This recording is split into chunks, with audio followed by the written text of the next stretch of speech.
पन्नगभूषण मृगधरं वन्दे पशूनां पति वन्दे सूर्यशशाङ्कवनीनयनं वन्दे मुकुन्दप्रियं वन्दे भक्तजनाश्रयं च वरदं वन्दे शिवं शङ्करं। केम छो विद्यार्थी मित्रों, मजामां बधा?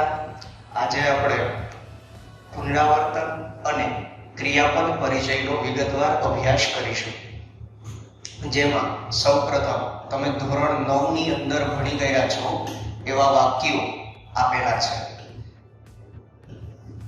પેલું વાક્ય, અંશઃ ક્રીડનકાની ક્રીડતિ, એટલે કે અંશ રમે છે, ક્રીડતિ ધાતુ, ક્રીડ ધાતુ અને તી નામનો વર્તમાન કાળનો પ્રત્યય લાગ્યો એટલે રૂપ બન્યું ક્રીડતિ। અંશઃ ક્રીડનકાની ક્રીડતિ, અંશ એ રમે છે। નિત્યાઃ પ્રાતઃકાલે વિદ્યાલયમ ગચ્છતિ, નિત્યા છે તે પ્રાતઃકાલે એટલે કે સવારના સમયમાં વિદ્યાલયમ ગચ્છતિ વિદ્યાલય જાય છે, તો વર્તમાન કાળની ક્રિયા એવી એટલા માટે તી નામનો પ્રત્યય લાગ્યો। ત્યાર પછી દિવ્ય હસ્તે ચષકમ આદાય જલમ પીબતિ, દિવ્ય છે તે હાથની અંદર હસ્તે ચષકમ, ચષકમ એટલે કે ગ્લાસ, આદાય એટલે કે લઈને, જલમ પીબતિ પાણી પીવે છે। હવે આ બધા વાક્યો છે એ મિત્રો તમે ધોરણ 9 ની અંદર ભણી ગયા છો, કઈ નવું નથી, બસ આપણે થોડાક બીજા ધાતુ છે, બીજા ગણ છે તેનો આપણે વિગતવાર પરિચય મેળવશું। તો તેની અંદર આ તમે ઉપર મુજબની વાક્ય રચનાનો અભ્યાસ કરી ગયા છો। આ વાક્ય રચનાથી આગળની વાક્ય રચના ઉપર વિચાર કરીએ તો એની પહેલા આપણે થોડું પુનરાવર્તન કરી લઈએ। પુનરાવર્તન જેની અંદર ક્રીડતિ, તો ક્રીડ છે એ ધાતુ છે, તી નામનો એને પ્રત્યય લાગ્યો વર્તમાન કાળનો એટલે રૂપ બન્યું ક્રીડતિ એટલે કે રમે છે, ગચ્છતિ એટલે જાય છે, પીબતિ એટલે કે પીવે છે। તો આ ત્રણ શું છે? ક્રિયાપદ છે। તો ક્રિયા અને ક્રિયાપદમાં શું ફેર? તો ભાઈ ક્રિયા એટલે રમવું, ખાવું, પીવું, જાવું, નાવું, નાચવું, કૂદવું, આ બધું શું થાય? તો ક્રિયા થાય। એને જે તે કાળનો પ્રત્યય લાગે, શું લાગે? કાળનો પ્રત્યય લાગે ત્યારે તે ક્રિયાપદ બને।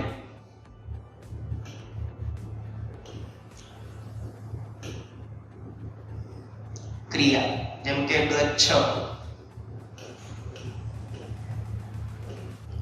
તો જવું એક પ્રકારની ક્રિયા છે, એને વર્તમાન કાળ, કયો કાળ? વર્તમાન, વર્તમાન કાળનો પ્રત્યયો કયા છે? તો તમે ધોરણ 9 ની અંદર ભણી ગયા તી, તહ, અંતિ, સી, થહ, થ, મી, વહ, મહ જેવા પ્રત્યયો છે, તો એની અંદરથી ચાલુ વર્તમાન કાળની ક્રિયા નામનો તી પ્રત્યય લાગ્યો એટલે રૂપ બન્યું ગચ્છતિ। તો મિત્રો ખબર પડી ગઈ ક્રિયા અને ક્રિયાપદની અંદર શું ફેર છે? ક્રિયા એ રમવું, જાવું, પીવું, ત્રણ ક્રિયાઓ અહીંયા દર્શાવી, એને તી નામનો પદ લાગ્યો, તી નામનો પદ લાગ્યો વર્તમાન કાળનો પ્રત્યય તી, એટલા માટે આખું રૂપ બન્યું ગચ્છતિ।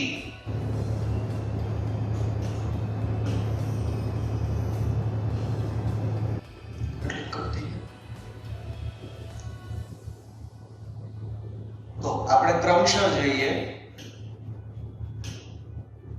ક્રિયાપદ ક્રીડ, ગમ ધાતુનો ગચ્છ પ્રત્યય, પા ધાતુનો પી પ્રત્યય, એવી જ રીતે નૃત, નૃત ધાતુ છે તો ભાઈ નૃતતિ એવું ન થાય, જેમ ગચ્છ ધાતુ છે અને તી પ્રત્યય લાગ્યો તો ગચ્છતિ બન્યું, ક્રીડ ધાતુને તી પ્રત્યય લાગ્યો તો ક્રીડતિ બન્યું, પીબ ધાતુને તી પ્રત્યય લાગ્યો તો પીબતિ બન્યું। એવી જ રીતે નૃત ધાતુને જો તી પ્રત્યય લાગે તો નૃતતિ ન થાય, કેમ કે એ ચોથા ગણની અંદર આવે, ચોથા ગણનો ધાતુ કહેવાય। તો ચોથા ગણનો વિકર્ણ પ્રત્યય શું છે? તો કે ય છે। ચોથા ગણનો વિકર્ણ પ્રત્યય ય હોવાથી રૂપ બને નૃત્ય અને એને તી નામનો પ્રત્યય લાગે એટલે રૂપ બને નૃત્યતિ।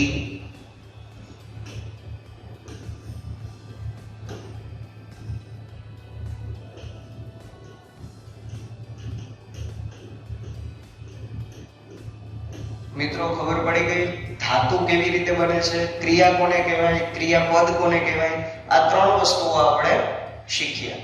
હવે આપણે શીખીશું વિભક્તિ કોને કહેવાય. તો આ જ રીતે ક્રિયા સાથે તેનો કારક પરિવાર જોડાયેલો હોય. કારક કેટલા છે તો કે કારકાણી ષટ, 6 પ્રકારના કારક છે. જો અહીંયા લખેલું છે કર્તા, કર્મ, કરણ, સંપ્રદાન, અપાદાન અને અધિકરણ. ભાઈ વચ્ચે છઠ્ઠી વિભક્તિ ખોવાઈ ગઈ, એનું નામ છે સંબંધ. તો સંબંધ વિભક્તિનો કારકની અંદર ઉપયોગ થતો નથી. એવી જ રીતે કર્તાકારક, કર્મકારક, કરણકારક, સંપ્રદાનકારક, અપાદાનકારક, સંબંધકારક થશે નહીં, અધિકરણકારક. આવી રીતે આ 6 પ્રકારના કારકો થશે. અને આ પૈકી કેટલાક અથવા બીજા કારક પદો જે વપરાયા હોય છે અને ક્યારેક આ બધા કારક પદોની સાથે સંબંધવાચક પદ પણ વપરાતું હોય છે. આમ 6 કારક પદો છે. તો મિત્રો ધોરણ 10 ના બોર્ડની અંદર તમને એવું પૂછી શકે કે કારકની સંખ્યા કેટલી? કારકની સંખ્યા કેટલી છે? તો જવાબ આવશે 6. વિભક્તિ પ્રમાણે તો કે વિભક્તિ 7 છે પણ કારકની સંખ્યા 6 કારકો છે, 7 કારકો કોઈએ લખવાના નથી. અને ટોટલ વિભક્તિની સંખ્યા કેટલી? તો કે 7. પણ કેમાં? તો કે નપુંસકલિંગની અંદર. જ્યારે પુલ્લિંગ અને સ્ત્રીલિંગની અંદર વિભક્તિઓની સંખ્યા કેટલી? તો 8. 8મી વિભક્તિ આવશે સંબોધન. તો નીચેના વિભક્તિઓના રૂપો તમે ધોરણ 9 ની અંદર ભણી ગયા છો. એ છે સહ વેદમ પઠતી, ત્વમ વેદઃ પઠસી, અહમ વેદમ પઠામિ જેવા રૂપો તમે ભણી ગયા છો. સહ વેદમ અપઠત, તે વેદ વાંચતો હતો. તો વેદમ અપઠતા, તે બંને વેદો વાંચતા હતા. અને તે વેદમ અપઠન, તે બધા વેદ વાંચતા હતા. એવી જ રીતે સહ વેદમ પઠિષ્યતિ, તે ભવિષ્યની અંદર વેદ વાંચશે. તો વેદમ પઠિષ્યતઃ, તે બંને ભવિષ્યની અંદર વેદ વાંચશે.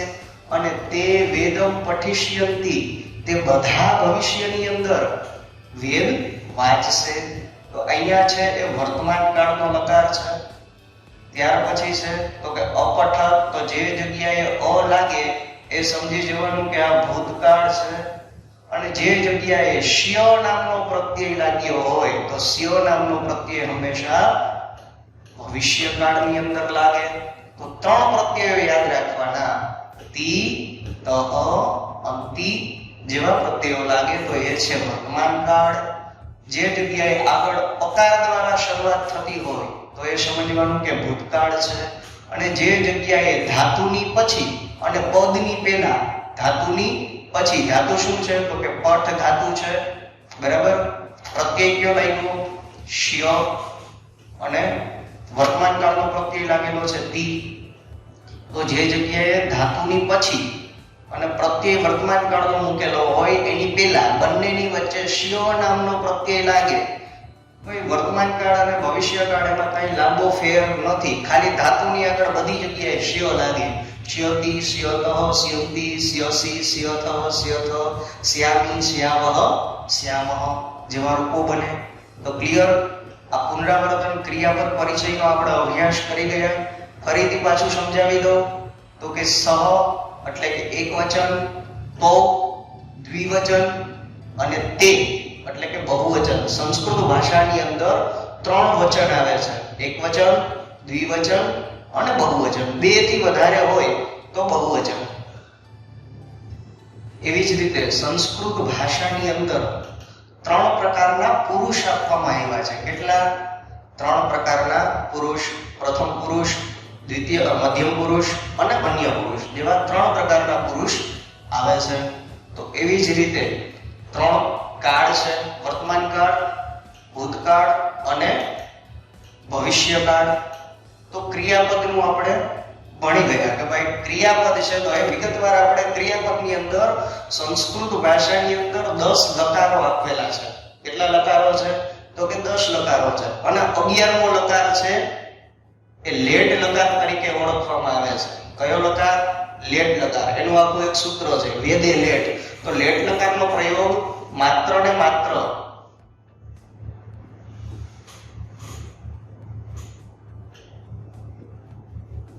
લેટ લકારનો પ્રયોગ માત્ર ને માત્ર વેદની અંદર જ કરવામાં આવે છે. વેદે લેટ એવું સૂત્ર છે. શું સૂત્ર છે? વેદે લેટ. તો સંસ્કૃત ભાષાની અંદર લકાર કેટલા એવું પૂછે તો જવાબ આવશે 11.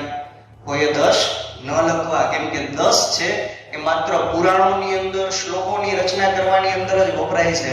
જ્યારે વેદની અંદર મંત્રોની રચના કરવા માટે અથવા મંત્રનું ગાયન કરવા માટે લેટ લકારનો પ્રયોગ થતો હોય છે. અને આપણે આજ્ઞાર્થ લોટ લકારનો અભ્યાસ કરીશું. તો આજ્ઞાર્થ, તો ભાઈ આ આજ્ઞાર્થ એવું બોલતા પહેલા તો બે શબ્દોનો આપણે પરિચય મેળવીએ. તો કે આજ્ઞા, આજ્ઞા એટલે શું? તો કે ભાઈ આજ્ઞાના 3 પ્રકાર છે.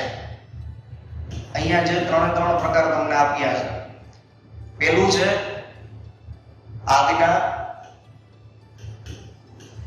બીજું છે પ્રાર્થના અને ત્રીજું છે આશીર્વાદ.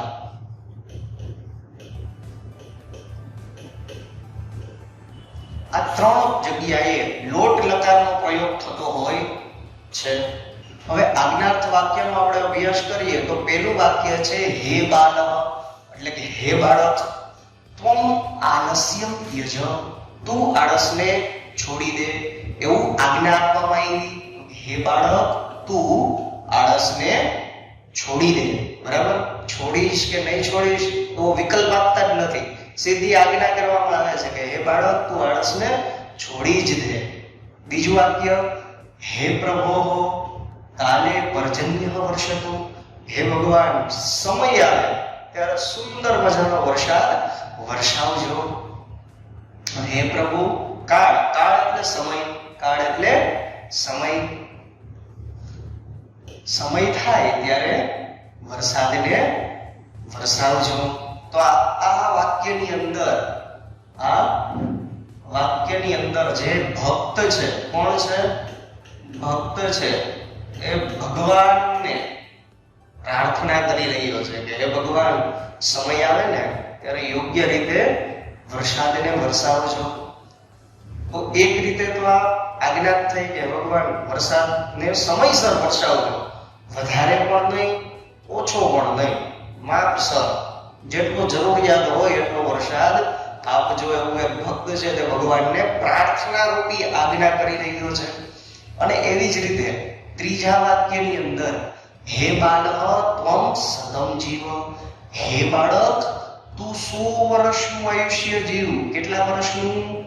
તો કે 100 વર્ષનું આયુષ્ય જીવ.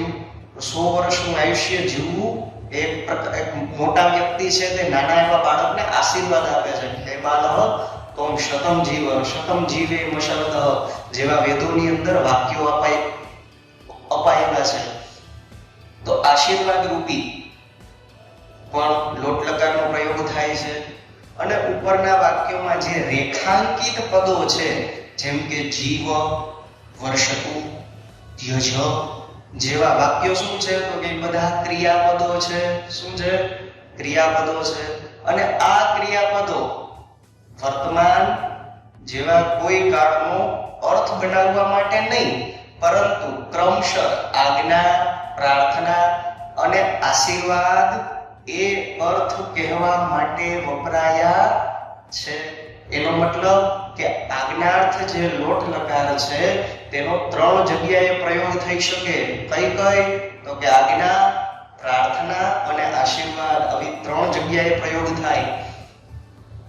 તો આપણે ઉપરોક્ત વાક્ય ફરી પાછા જોઈ લઈએ. હે બાલઃ ત્વમ આલસ્યમ ત્યજ, બાળક તું આળસને છોડી દે, આજ્ઞા આપે છે. હે પ્રભો વર્ષા કાલે પર્જન્ય વર્ષતુ, વરસાદનો સમય આવે ત્યારે વરસાદને વરસાવજો. અને ત્રીજું વાક્ય હે બાલઃ ત્વમ સતમ જીવ, હે બાળક તું 100 વર્ષનું આયુષ્ય જીવ. તો ક્લિયર? આજ્ઞાર્થ આની અંદર આપણને 3 વસ્તુ શીખવા મળે. તો કે ભાઈ લકાર કયો છે? તો કે પહેલી વસ્તુ એ ધ્યાન રાખવાની તો કે લોટ લકાર છે. બરાબર. બીજું તો કે લોટ લકારનો પ્રયોગ કેટલી જગ્યાએ થાય? તો આજ્ઞા આપવા માટે, પ્રાર્થના માટે અને આશીર્વાદ માટે.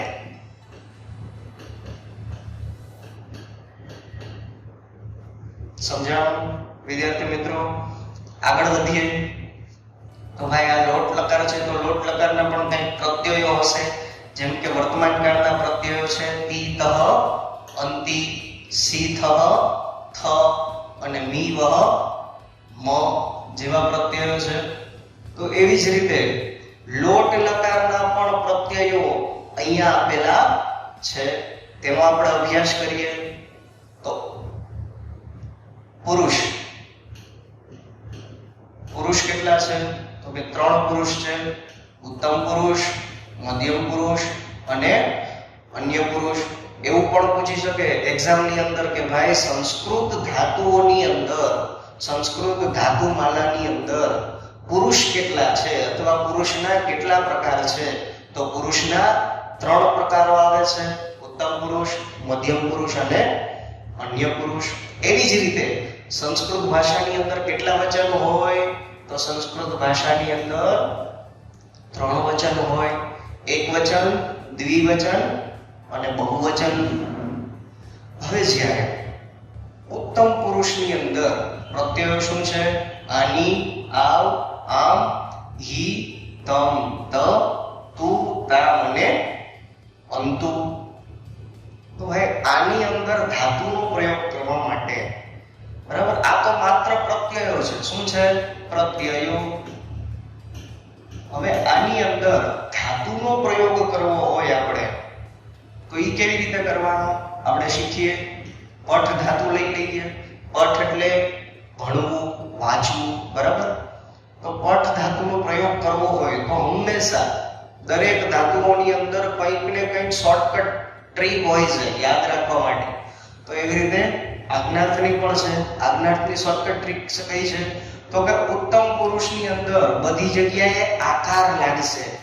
લોટ લકારના ઉત્તમ પુરુષની અંદર બધી જ જગ્યાએ આકારનો પ્રયોગ થશે. કયો પ્રયોગ થશે? આકારનો પ્રયોગ થશે. તો શોર્ટકટ ટ્રીક શું?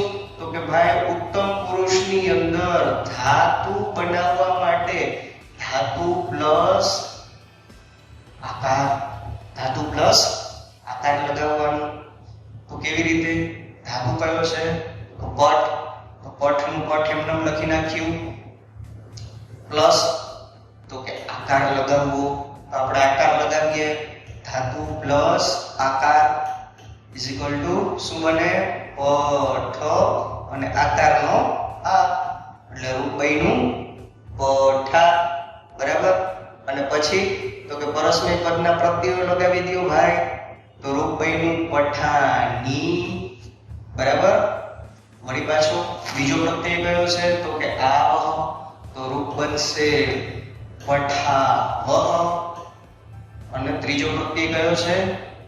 આમ. તો રૂપ બનશે પઠામ. સમજાણું કેવી રીતે રૂપો બને છે? માત્ર ને માત્ર કંઈ નથી કરવાનું, ધાતુ પ્લસ આકાર લગાવી દેવાનો છે. ધાતુ પ્લસ આકાર તમે લગાવી દેશો એટલે રૂપ બની જશે, બરાબર. આપણે મધ્યમ પુરુષની અંદર આપણે એવી રીતે બનાવવાનું છે, પણ મધ્યમ પુરુષનો નિયમ કંઈક અલગ છે. એની અંદર ધાતુ પ્લસ આકારનો નિયમ લાગુ પડશે નહીં. મધ્યમ પુરુષની અંદર ધાતુ બનાવવા માટે મધ્યમ પુરુષ એટલે કે બીજો પુરુષ, બીજા પુરુષના પ્રત્યયો કયા છે? તો કે હી, તમ, ત. તો સાહેબ અહીંયા શું કરવાનું? તો કે ધાતુનો ધાતુ એમને મૂકી દેવાનો. ધાતુ પ્લસ આકારનો નિયમ કેના માટે છે? તો કે માત્ર ને માત્ર ઉત્તમ પુરુષ માટે જ છે, બીજા માટે છે નહીં. તો મધ્યમ પુરુષ આવ્યું. મધ્યમ પુરુષની અંદર તો કે ધાતુનો ધાતુ એમનેમ જ મૂકી દેવાનો છે, કંઈ અડવાનું જ નથી એને. ધાતુનો ધાતુ એમનેમ મૂકી દેવો. ધાતુ શું છે? તો કે ધાતુ હતો પઠ ધાતુ. પઠ ધાતુનો આપણે એમનેમ મૂકી દેવાનો. તો સાહેબ અહીંયા પઠ એમને મૂકી દે તો પઠ હી બોલવાનું. અરે ભાઈ નહીં બોલવાનું. શું કામ નહીં બોલવાનું? તો કે અહીંયા 0 એટલા માટે મૂકેલો છે તો કે ધાતુનો ધાતુ એમનેમ આ પ્રત્યય લગાવવાનો નથી. બરાબર. ફરી પાછું દ્વિવચન આવ્યું તો દ્વિવચનની અંદર ધાતુનો ધાતુ એમનેમ. રૂપ શું બનશે? પઠતમ. બહુવચન આવ્યું તો બહુવચનની અંદર પણ ધાતુનો ધાતુ એમનેમ. રૂપ બનશે પઠત. ફરી પાછું જોઈએ ઉત્તમ પુરુષની અંદર આકાર લગાવવાનો, મધ્યમ પુરુષની અંદર ધાતુનો ધાતુ એમને મૂકી દેવાનો. પઠ આકારનો આકાર લગાવ્યો, રૂપ બન્યું પઠાની. આવ આવ્યું તો રૂપ બનશે પઠાવ. અને ફરી પાછો અહીંયા આકાર છે તો આકાર લગાવી દો ભાઈ. રૂપ શું બન્યું? પઠાનો. ત્યાર પછી મધ્યમ પુરુષ આવ્યો તો મધ્યમ પુરુષની અંદર ધાતુનો ધાતુ એમને પઠ, પઠતમ અને પઠત જેવા રૂપો બન્યા. ત્યાર પછી છે અન્ય પુરુષ એટલે કે ત્રીજો પુરુષ. તો ત્રીજા પુરુષની અંદર પણ એવી જ રીતે સેમ ટુ સેમ ધાતુનો ધાતુ એમને મૂકી દેવાનો તો રૂપ બનશે પઠતુ, પઠતામ. હા, અને અહીંયા હવે સ્વર આવ્યું તો સ્વરને કાઢી નાખવાનું. કાઢીને પછી કઈ ફેંકી નથી દેવાનું, આગળના ધાતુની અંદર આપણે લગાવવાનું છે. તો અકાર છે, ધાતુ છે પઠ તો પઠ. ઠ છે એ હલંત છે તો હલંતમાંથી કેવો થઈ જશે? આખો. અને રૂપ બનશે પઠંતુ. સમજાણું વિદ્યાર્થી મિત્રો કેવી રીતે ધાતુઓ બને છે? ફરી પાછો એકવાર આપણે અભ્યાસ કરી લઈએ આજ્ઞાર્થ લોટ લકારનો.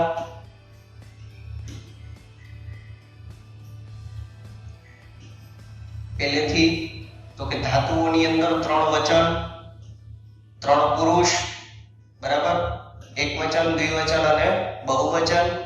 એવી જ રીતે 3 પુરુષ, ઉત્તમ પુરુષ, મધ્યમ પુરુષ અને અન્ય પુરુષ. રૂપ છે આની, આવ, આમ, હી, તમ, ત, તુ, તામ, અંતુ. ધાતુ છે પઠ તો ઉત્તમ પુરુષનો નિયમ આકાર લગાવવો. રૂપ બનશે પઠાની. અહીંયા પણ આકાર છે, લગાવો આકાર. પઠાવહ, પઠામહ, પઠ, પઠતમ, પઠત, પઠતુ, પઠતામ અને પઠંતુ. આવી જ રીતે સંસ્કૃત ભાષાની અંદર રહેલા 20,000 ધાતુઓ ની અંદર આ જ પાછળ પ્રત્યયો લાગે. મતલબ કે તમને એક ધાતુનો લોટ લકાર આવડે છે તો તમને એની સાથે સાથે 20,000 ધાતુઓના લોટ લકાર આવડી જાય. બરાબર. સમજાણું? આગળ અભ્યાસ કરીએ. નૃત્ય ધાતુ. પહેલા જ કીધું હતું ધાતુ છે નૃત. ય છે ચોથા ગણનો વિકર્ણ પ્રત્યય છે. કેટલામાં ગણનો? ચોથા ગણનો પ્રત્યય. એટલે રૂપ બનશે નૃત્ય. ઉત્તમ પુરુષની અંદર નૃત્ય ધાતુ બનાવવો હોય તો શું લાગે? તો કે ઉત્તમ પુરુષનો નિયમ છે આકાર લાગે. રૂપ બનશે નૃત્યા, નૃત્યાની, નૃત્યાવહ, નૃત્યામહ. આકાર હતો એ આકાર ક્યાં લાગી ગયો? તો કે ધાતુની સાથે.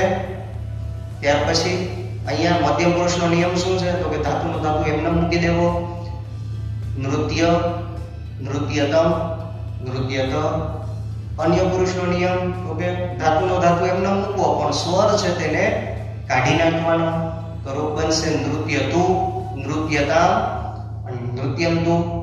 ચાલો એવી જ રીતે આપણે હજી એક બીજા ધાતુનો પ્રયોગ કરીએ. ગચ્છ ધાતુ.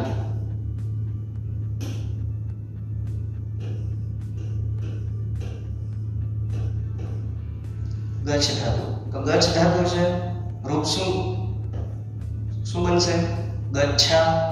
ઉત્તમ પુરુષ ગચ્છાની, ગચ્છાવહ, ગચ્છામહ, ગચ્છ, ગચ્છતમ, ગચ્છત, ગચ્છતુ, ગચ્છતામ અને ગચ્છન્તુ. એવી જ રીતે પા ધાતુ. તો આપણે પહેલા જ ભણી ગયા કે પા ધાતુ હોય તો એનું રૂપ બને પીબ. રૂપ બનશે આકાર લગાવવાનો ઉત્તમ પુરુષમાં. પીબાની, પીબાવ, પીબામ, પીબ, પીબતમ, પીબત, પીબતુ, પીબતામ અને પીબંતુ. ક્લિયર વિદ્યાર્થી મિત્રો? આજ્ઞાર્થ લોટ લકારનો આપણે પરસ્મય પદના પ્રત્યયો ભણી ગયા. કેના? પરસ્મય પદના પ્રત્યયો આપણે અભ્યાસ કર્યો કે પરસ્મય પદ બરાબર સમજાઈ ગયો કે હજી બીજા ધાતુઓનો પ્રયોગ જોઈએ છે? તો એવો જ થોડોક અઘરો ધાતુ લભ ધાતુ છે. કયો છે? લભ ધાતુનો આપણે પ્રયોગ કરીએ. ચાલો લભ ધાતુનો પ્રયોગ કરીએ. તો લભની અંદર ઉત્તમ પુરુષ બનાવવો હોય તો નિયમ શું છે? તો કે આકાર લગાવવો. આકાર લગાવ્યો, રૂપ શું બનશે?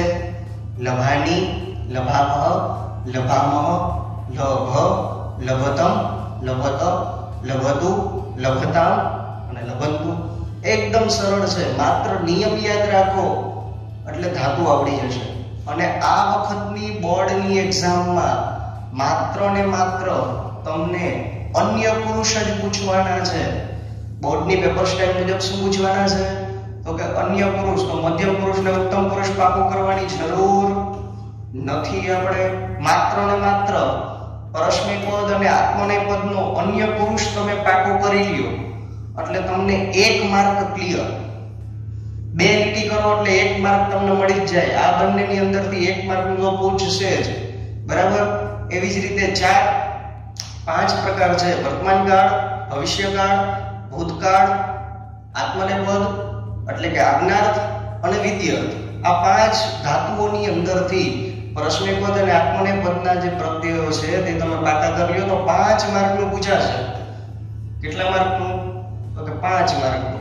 તો 1 માર્ક આપણો અહીંયા ક્લિયર થઈ ગયો. આજ્ઞાર્થ, આજ્ઞાર્થની અંદર અન્ય પુરુષ તુ, તામ અને અંતુ. લભ ધાતુ પૂછ્યો હોય તો રૂપ શું બને? લભતુ, લભતામ અને લભંતુ. અને એની અંદર પણ તમને નીચે વિકલ્પ આપવાના છે.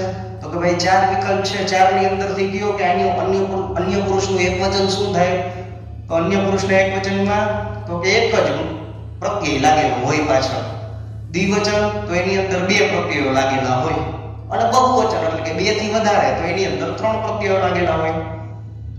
ખાલી નંબર યાદ રાખશો તો એ તમને આવડી જશે. તો આજ્ઞાર્થનું પરસ્મય પદના પ્રત્યયો શું છે? તો પ્રત્યય યાદ ન હોય તો પણ થોડીક જ બુદ્ધિ હલાવવાની. તો કે એક પ્રત્યય લાગેલો છે ધાતુ +1. ધાતુ +1 એટલે કે એક પ્રત્યય લાગેલો છે તો સમજવાનું કે લોટ લગાડનો છે અને આજ્ઞાર્થનો છે. ધાતુ +1, ધાતુ +2, ધાતુ +3. સાવ સિમ્પલ છે. જરાય એવી જ રીતે આપણે આત્મનેય પદનો પ્રયોગ કેવી રીતે થાય તેનો આપણે વિગતવાર અભ્યાસ કરીએ. તો એની અંદર પણ ઉત્તમ પુરુષ. તો ઉત્તમ પુરુષની અંદર પણ આકાર લગાવવાનો જ છે. ઉત્તમ પુરુષનો નિયમ શું છે? આપણે પરસ્મય પદમાં કીધું એવી રીતે તો કે આકાર તો લાગશે જ પણ અહીંયા એક સ્વર મૂકેલો છે. સ્વર તો ખબર જ છે તમને કયા કયા છે? અ, આ, ઈ, ઉ, એ, ઐ, ઓ, અને અહ. 12 સ્વરો છે. તો 12 સ્વરોની અંદરથી અહીંયા એકાર લગાવેલો છે. તો ઉત્તમ પુરુષની અંદર જ્યારે પણ આપણે ધાતુ બનાવીએ ત્યારે એક વચનની અંદર એકાર છે તો એકાર લાગશે. જેમ કે પઠ ધાતુ હોય, બરાબર, અને પ્લસ સ્વર ભેળવી દેવાનો. એમાં એકાર ભેળવીએ તો રૂપ શું બને? અઠે. બરાબર? વળી પાછું અહીંયા દ્વિવચનની અંદર આવીએ તો વળી આકાર જ લગાવવાનો છે. રૂપ બનશે પઠાવહે. તો આકાર શું કામ લાગ્યો? કેમ કે અહીંયા આકાર લાગેલો જ છે. સ્વરોને કાઢી નાખવાના. જ્યારે પણ ધાતુનો પ્રયોગ કરીએ આપણે ત્યારે સ્વરોને તો કાઢી જ નાખવાના છે પણ ફેંકી નથી દેવાના. ધાતુઓની અંદર કાઢીને લગાવવાના છે. તો ધાતુ છે પઠ તો અહીંયા આકાર લાગેલો છે 2 જગ્યાએ. તો રૂપ બનશે પઠાવહે અને પઠામહે. બરાબર? એવી જ રીતે મધ્યમ પુરુષ. તો મધ્યમ પુરુષનો નિયમ શું હતો? તો કે ધાતુનો ધાતુ એમને મૂકી દેવાનો, કઈ અડવાનું જ નહીં. પઠનું પઠ એમનો. રૂપ શું બન્યું? પઠસ્વ. હવે અહીંયા ઈકાર છે. શું લાગેલો છે? ઈકાર લાગેલો છે. તો બીજો નિયમ વિદ્યાર્થી મિત્રો, બીજો નિયમ એ યાદ રાખો કે જે પણ જગ્યાએ ઈકાર લાગેલો હોય એ ઈકારની જગ્યાએ એકારનો પ્રયોગ થશે. ઈકારની જગ્યાએ કેનો પ્રયોગ થશે? એકારનો પ્રયોગ થશે. તો પઠ થામ નહીં થાય. પઠનો પઠ તો એમનેમ લગાવવાનો જ છે. આપણે મધ્યમ પુરુષનો નિયમ શું છે તો કે ધાતુનો ધાતુ એમનેમ મૂકી દેવાનો. તો આપણે પઠનો પઠ એમનેમ મૂકી દીધો તો પઠથામ થશે નહીં. બરાબર. ઈકાર છે તો ઈકારનો થશે ઈકાર. તો રૂપ શું બનશે? પઠેથામ. રૂપ શું બનશે? પઠેથામ. અને અહીંયા ઈકાર છે નહીં તો ધાતુનો ધાતુ એમનેમ રૂપ શું બનશે? પઠધ્વમ. ત્યાર પછી તો અન્ય પુરુષનો પણ એ જ સામાન્ય રૂલ્સ છે કે ધાતુનો ધાતુ એમને મૂકી દેવો અને સ્વર આવતો હોય તો સ્વરને કાઢી નાખવા. તો અહીંયા લાગશે પઠતામ. ઈકાર છે તો મેં પહેલા જ કીધું કે જે પણ જગ્યાએ ઈકાર આવશે એની જગ્યાએ શું થશે તો કે એકાર થશે. તો રૂપ બનશે પઠેતામ. અને અહીંયા પણ સ્વર લાગેલો છે તો સ્વરને કાઢી નાખવાના. તો રૂપ બનશે પઠંતામ. ફરી પાછું આપણે જોઈએ વિદ્યાર્થી મિત્રો, ધાતુનો ધાતુ એમને મૂકવાનો અને સ્વર જે પણ છે એને કાઢી નાખવાના અને ધાતુની અંદર લગાવી દેવાના. આકાર લાગેલો હોય તો આકાર મેળવવાનો, ઈકાર લાગેલો હોય તો ઈકાર નથી મેળવવાનો, ઈકાર લાગેલો હોય તો એકાર લગાવવાનો છે. અને એકાર લાગેલો છે તો એકારનો એકાર આપણે એમને મૂકી દેવાનો છે. પઠ રૂપ શું બનશે? પઠે. આકાર છે તો પઠાવહે. અહીંયા પણ આકાર છે પઠામહે. ધાતુનો ધાતુ એમનો શું કામ તો કે મધ્યમ પુરુષ છે ભાઈ. મધ્યમ પુરુષનો નિયમ છે ધાતુનો ધાતુ એમને મૂકી દેવો. પઠસ્વ. વળી પાછો ઈકાર લાગેલો છે તો ઈકારનો થઈ જશે એકાર. તો રૂપ બનશે પઠેથામ અને પઠધ્વમ. ખાલી સ્વર જ કાઢવાનો છો મિત્રો, ધાતુના પ્રત્યયોને કાઢવાના નથી. માત્ર સ્વર કાઢીને ધાતુની અંદર લગાવવાનો છે. પઠસ્વ, પઠેથામ અને પઠધ્વમ. ત્યાર પછી પઠતામ, પઠેતામ અને પઠંતામ. ક્લિયર? તો આ આપણે આજ્ઞાર્થ, પરસ્મૈપદ અને આત્મનેપદ લોટ લકારનો પ્રયોગ આપણે શીખી ગયા. બરાબર. અને આ બધું તમે ધોરણ 9 ની અંદર ભણી જ ગયા છો. કઈ નવું નથી. તો કે 10 ગણ છે. કેટલા ગણો છે? 10 ગણ છે. અને તે ગણ પ્રમાણે તેના વિકર્ણ પ્રત્યય પણ હોય છે. શું હોય છે? વિકર્ણ પ્રત્યય. તો વિકર્ણ પ્રત્યય એટલે આપણે પહેલા જોયું તો કે નૃત ધાતુ અને રૂપ શું બન્યું તો કે નૃત્ય. તો આ ય કેટલામાં ધાતુનો ગણ છે તો ભાઈ પહેલો, ચોથો, છઠ્ઠો, 10મો એમ 4 ગણના ધાતુઓના રૂપો આપણે શીખવાના છે. અને 4 ગણના વિકર્ણ પ્રત્યયોને આપણે ધ્યાનમાં પણ રાખવાના છે. તો પહેલા ગણનો વિકર્ણ પ્રત્યય છે અ. બીજા ગણનો, ચોથા ગણનો વિકર્ણ પ્રત્યય છે તો ય. નૃત્ય કયા ગણનો ધાતુ છે તો કે ચોથા ગણનો ધાતુ છે. તો ચોથા ગણનો વિકર્ણ પ્રત્યય શું છે? ય. તો ય આપણે અહીંયા લગાવ્યો ને. તો એવી જ રીતે એ જ નૃત્ય ધાતુનો આપણે આજ્ઞાર્થ લોટ લકારના આત્મનેપદની અંદર લગાવવો હોય તો કેવી રીતે રૂપ બને? તો રૂપ બને નૃત્યે, નૃત્યાવહે, નૃત્યામહે, નૃત્યશ્વ, નૃત્યેથામ, નૃત્યધ્વમ, નૃત્યતામ, નૃત્યેતામ અને નૃત્યંતામ. બરાબર. તો એવી જ રીતે છઠ્ઠો ગણ, તો છઠ્ઠા ગણનો પણ વિકર્ણ પ્રત્યય છે અ અને પહેલા ગણનો વિકર્ણ પ્રત્યય પણ છે અકાર. તો આ યાદ રાખવાની જરૂર છે. નહીં આ આરામથી યાદ રહી જાય એવા ધાતુઓ છે. કેવા છે? આરામથી યાદ રહી જાય. જો ભાઈ પહેલો અને છઠ્ઠો, પહેલો અને છઠ્ઠો બંનેના સરખા વિકર્ણ પ્રત્યય છે અને બેયમાં અકાર જ લાગે છે. એટલે કે ધાતુનો ધાતુ એમનેમ રીએ. પઠ પ્લસ અ ઇઝ ઇક્વલ ટુ પઠ. કઈ ફેર પડે નહીં. બરાબર. એવી જ રીતે 10મા ગણનો, કેટલામા ગણનો? 10મા ગણનો ધાતુ છે અય. શું છે? અય. ભય ધાતુનો પ્રયોગ આપણે નીચેના ધાતુઓમાં જોશું. ઉપરના બંને તો તમને સમજાઈ ગયા હશે, છતાં પણ એક વખત ફરી પાછું રિવિઝન કરી લઈએ. તો ભાઈ ઉત્તમ પુરુષ, મધ્યમ પુરુષ અને અન્ય પુરુષ આ જ્ઞાર્થ લોટ લકાર પરસ્મય પદના પ્રત્યયો. આની આવ આમ હિતમ ત તું તામ અંતુ. આની આવ આમ હિતમ ત તું તામ અંતુ. આત્મનેપદના પ્રત્યય એ આવહે આમહે સ્વ ઇથામ ધ્વમ તામ ઈતામને અંતામ. સિમ્પલ રૂલ, બે નિયમો યાદ રાખવાના. બે નિયમો કયા છે? તો કે આકાર જે ઉત્તમ પુરુષની અંદર આકાર લગાવવો, ઉત્તમ પુરુષની અંદર આકાર લગાવવો, અને જે જગ્યાએ ઈકાર હોય, જે જગ્યાએ ઈકાર હોય એનું શું થઈ જશે? તો કે એનો એકાર થઈ જશે. શું થઈ જશે ભાઈ? એકાર થઈ જશે. તો પઠે, પઠાવહે, પઠામહે, પઠસ્વ, પઠેતામ, પઠત્વમ, પઠતામ, પઠેતામ અને પઠંતામ. ઉપર જોઈએ તો પઠાની, પઠાવહ, પઠામહ, પઠ, પઠતમ, પઠત, પઠતુ, પઠતામ અને પઠંતુ. અને ખાસ વિદ્યાર્થી મિત્રો આ ધાતુ તો કરી જ લેજો, કેમ કે આ ધાતુમાંથી પૂરેપૂરા 1 માર્કનું તમને પૂછવાનું છે. 1 માર્ક આપણે જવા દેવાનો નથી. માત્ર 2 જ લાઈન, અન્ય પુરુષનું તું તામ અંતુ, અને એવી જ રીતે આત્મનેપદના અન્ય પુરુષનું તામ ઈતામ અને અંતામ. આ 2 લીટીઓ બાકી કરશો ને એટલે 1 માર્ક તમને આરામથી મળી જશે. કોઈ તમારી પાસેથી આ 1 માર્ક છીનવી શકવું જોઈએ નહીં. સંસ્કૃત ભાષાનું ચોપડીમાં આપેલ ધાતુ તો છે, પણ એ સિવાય સંસ્કૃત જગતનો કોઈ પણ ધાતુ તમને આમાં પૂછી લઈએ, કોઈ પણ કઈ ફેર પડતો નથી.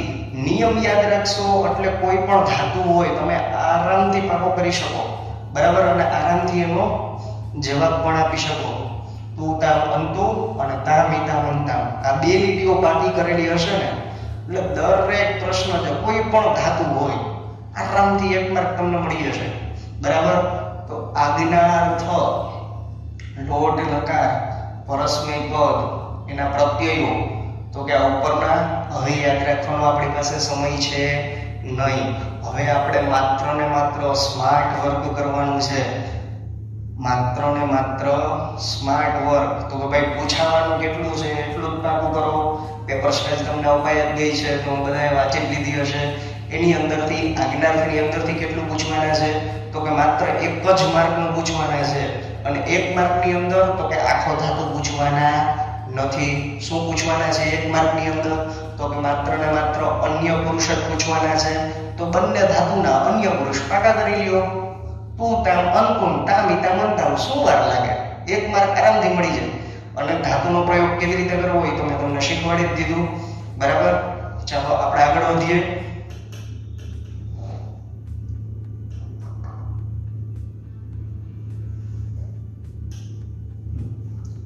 આપણે જે ધાતુનો પ્રયોગ કર્યો એ પઠાની, પઠાવ, પઠામો, પઠ, પઠતમ, પઠત, પઠતુ, પઠતામ અને પઠંતુ. એવી જ રીતે લભ ધાતુનો આત્મનેપદની અંદર પ્રયોગ લભે, લભાવહે, લભામહે, લભસ્વ, લભેથામ, લભત્વમ, લભતામ, લભેતામ અને લભંતામ. એવી જ રીતે ભાષ, રમ, વંદ્ય, મૃદ, શુભ, પટ, હસ, ચલ, ખેલ, ખાન, પા, ગમ, ભૂ, દૃશ, સ્થા, વશ, જીવ. આ બધા પ્રત્યયો કેના છે? તો કે આત્મનેપદના, પરસ્મય પદના આ બધા રૂપો છે.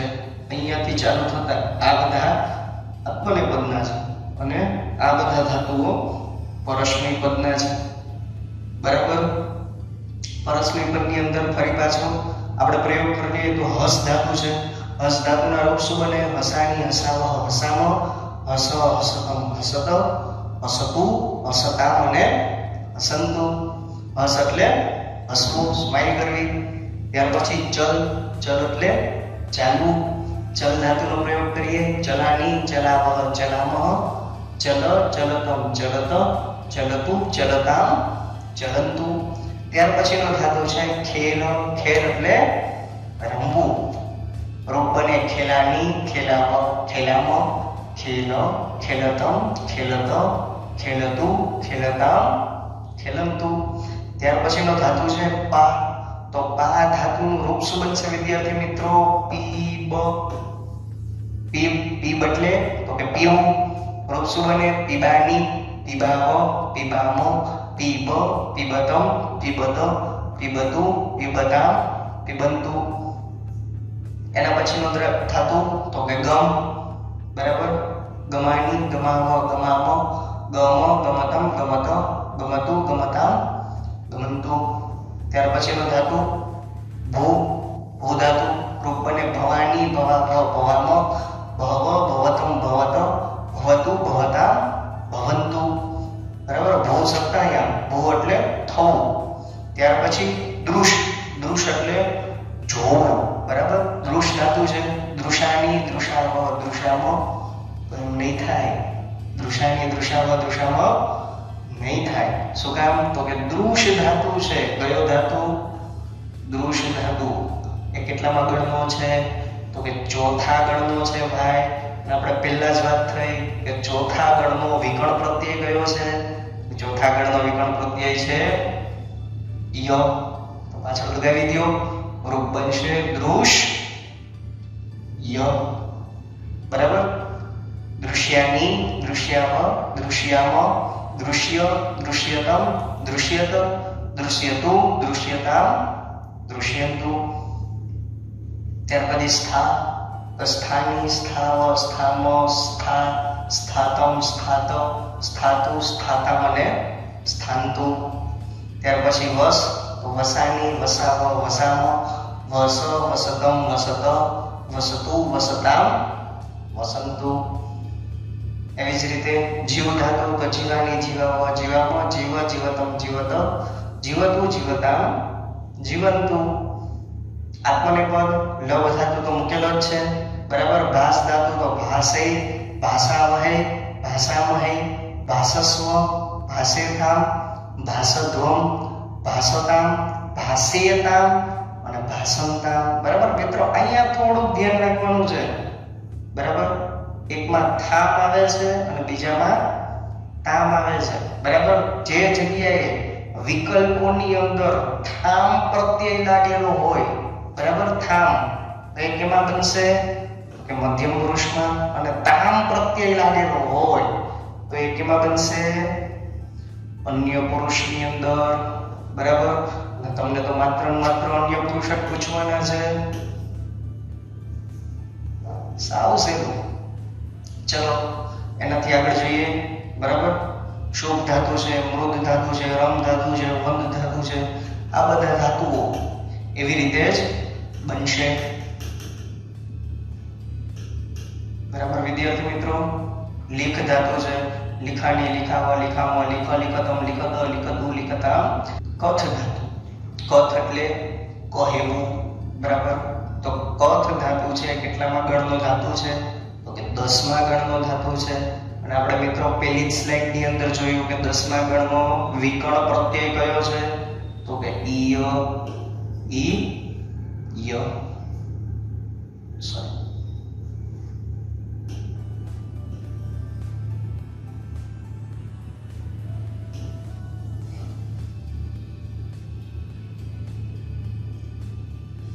કથ ધાતુ. કથ ધાતુ 10મો ગણ. બરાબર? 10મા ગણનો વિકલ્પ પ્રત્યય કયો છે? તો કે અય. બરાબર? તો અય ધાતુ કથયાની, કથયાવ, કથયામ, કથય, કથયતમ, કથયત, કથયતુ, કથયતામ અને કથયંતુ. ત્યાર પછી લભ ધાતુની અંદર એનો પ્રયોગ કરીએ, આત્મનેપદની અંદર એનો પ્રયોગ કરીએ તો રૂપ શું બને? એકવચન, દ્વિવચન અને બહુવચન. કથયે, કથયાવહે, કથયામહે, કથયસ્વ, કથયેથામ, કથયધ્વમ, કથયતામ, કથયેતામ અને કથયંતામ. અહીંયા જ ખાલી ધ્યાન રાખવાનું છે કે આ બે જગ્યાએ કથયે સેમ જ આવશે, પણ મધ્યમ પુરુષનો પ્રત્યય કયો છે? થામ. અને અન્ય પુરુષનો પ્રત્યય કયો છે? તામ. આ બેની અંદર ધ્યાન રાખવાનું છે. ધાતુનો ધાતુ સેમ ટુ સેમ બનશે, પણ એકમાં થામ પ્રત્યય લાગશે તો બીજાની અંદર તામ પ્રત્યય લાગશે. 10મા ગણના બીજા ધાતુઓના રૂપો એવી જ રીતે બનશે. પરસ્મય પદ અને આત્મનેય પદ. કત, ગણ, રજ ધાતુ છે તો રૂપ બનશે રચયા. સ્પૃહ ધાતુ છે તો સ્પૃહયા. પૂજ ધાતુ છે તો પૂજયા. બરાબર. ઉપયુક્ત ધાતુઓના રૂપોની સાથે ક્રુ અને અસ ધાતુઓના રૂપો, પરસ્મય પદના રૂપો મહત્વના છે, કેમ કે આ બંને ધાતુઓના રૂપો વધારે વાપરવામાં આવે છે.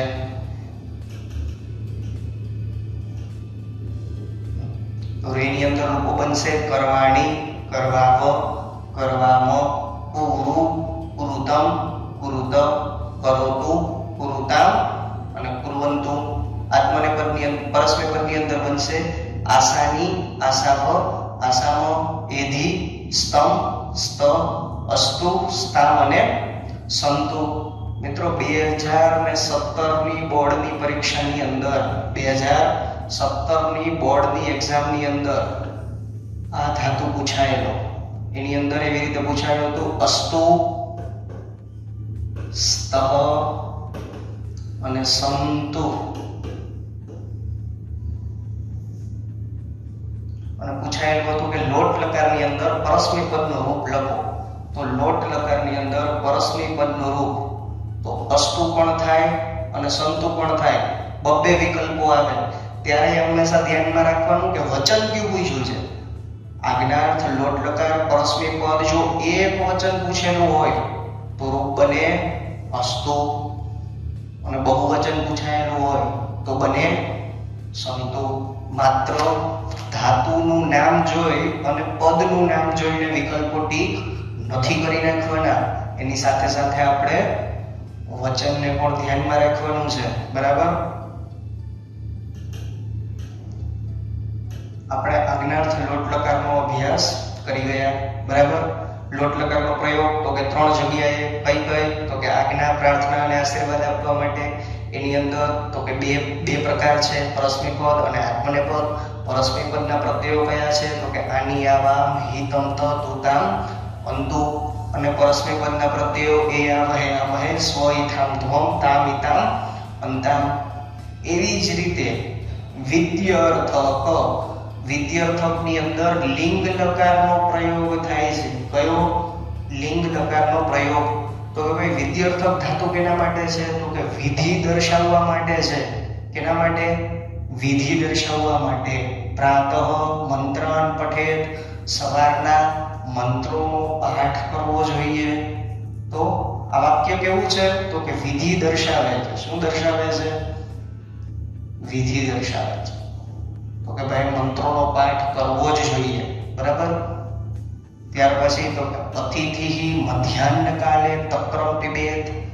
મહેમાન બપોરના સમયે કદાચ છાશ પીશે તો છાશ પીવાની એક પ્રકારની વિધિ થઈ. તો વિધિ દર્શાવતું વાક્ય. એની અંદર કયા લકારનો પ્રયોગ થાય? તો કે લિંગ લકારનો પ્રયોગ થાય. એવી જ રીતે જીવેમ શરદ સતમ. તો ભાઈ આજ્ઞાર્થની અંદર પણ આવું જ એક વાક્ય હતું. કયું હતું? તો કે સતમ જીવેમ શરદ. અને અહીંયા વાક્યને થોડું આગળ પાછળ કરી નાખ્યું. જીવેમ શરદ સતમ. તો ભાઈ આની અંદર આખો લકાર બદલી જાય.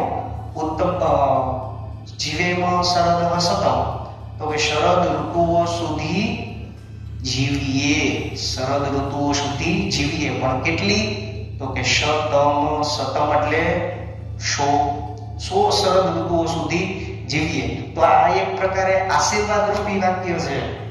તો આશીર્વાદ રૂપી વાક્ય હોય તો ત્યારે લકાર કયો થશે? તો કે લોટ લકાર થશે. પણ અહીંયા થોડુંક વાક્ય અલગ છે. અને લોટ લકારની અંદર આગળ શું લાગતું હતું?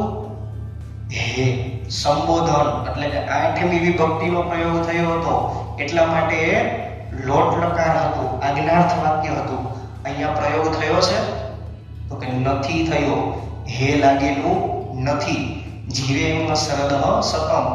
અમે 100 વર્ષનું શરદ ઋતુનું આયુષ્ય જીવીએ અથવા 100 શરદ ઋતુઓ જીવીએ તો આ એક પ્રકારની વિધિ દર્શાવે છે. તો વિધિ દર્શાવતા વાક્યોને શું કહેવાશે? વિધ્યર્થક. અને એની અંદર લકાર કયો થશે? લિંગ લકાર. આજ્ઞા દર્શાવવા માટે તો કે આજ્ઞાર્થ. આજ્ઞાર્થની અંદર લકાર કયો? તો કે લોટ લકાર. અને લોટ લકારની અંદર તમારે કેટલું વાંચવાનું છે બોર્ડ માટે? તો કે માત્ર ને માત્ર અન્ય પુરુષ. માત્ર ને માત્ર 2 જ લીટી અને 1 માર્ક રોકડો. અને એવી જ રીતે વિધ્યર્થક. વિધ્યર્થકની અંદર લિંગ લકાર અને આની અંદર પણ 2 જ લીટી. એ પણ આપણે આગળ જોઈએ. પરસ્મય પદ. વિધ્યર્થક એટલે કે વિધિલિંગ લકાર. પરસ્મય પદના પ્રત્યયો એની અંદર પણ સેમ ટુ સેમ 3 પુરુષ આવશે. ઉત્તમ પુરુષ એટલે કે પહેલો પુરુષ, મધ્યમ પુરુષ એટલે બીજો પુરુષ અને અન્ય પુરુષ એટલે કે ત્રીજો પુરુષ. એવી જ રીતે એની અંદર 3 વચનો આવશે. એકવચન, દ્વિવચન અને બહુવચન. હવે નિયમ શું છે? તો કે ઉત્તમ પુરુષની અંદર ભાઈ આકાર લાગતો હતો. એ નિયમ તો મેં તમને કીધો. અને સાથે સાથે બીજો નિયમ એ પણ કીધો તો જેટલી જગ્યાએ ઈકાર આવશે, શું આવશે? ઈકાર. તો ઈકારની જગ્યાએ શું થઈ જશે? બધી જગ્યાએ એકાર થઈ જશે. શું થઈ જશે? એકાર. ઈકાર જે જગ્યાએ દેખાય એ જગ્યાએ થઈ જશે એકાર. તો ઉત્તમ પુરુષની અંદર આપણે રૂપ બનાવીએ. પઠ ધાતુ લઈ લઈએ. પઠ એટલે ભણવું. તો રૂપ શું બનશે? પઠે. બરાબર. ઈકાર છે એટલે રૂપ બની જશે પઠે. પાછળના પ્રત્યયો એમને લગાવી દેવાના. રૂપ બને પઠેયમ. ઈકાર છે, રૂપ બનશે પઠેવ. ત્યાર પછી ઈકાર છે તો રૂપ બનશે પઠેવ. અહીંયા પણ ઈકાર છે પણ ઈકાર તો કે અહીંયા ખાલી પઠેનો પઠેમ નામ નથી મૂકી દેવાનું. પાછળ વિસર્ગ લાગેલો છે તો અહીંયા પણ આપણે વિસર્ગ લગાવવો પડે. રૂપ બને પઠે હે. અહીંયા તમ પ્રત્યય છે. ઈકાર છે એટલે એકાર તો ફરજિયાત લાગશે. રૂપ બનશે પઠેતમ. અને ત્યાર પછી પઠેત. એવી જ રીતે અહીંયા પઠેત, પઠેતામ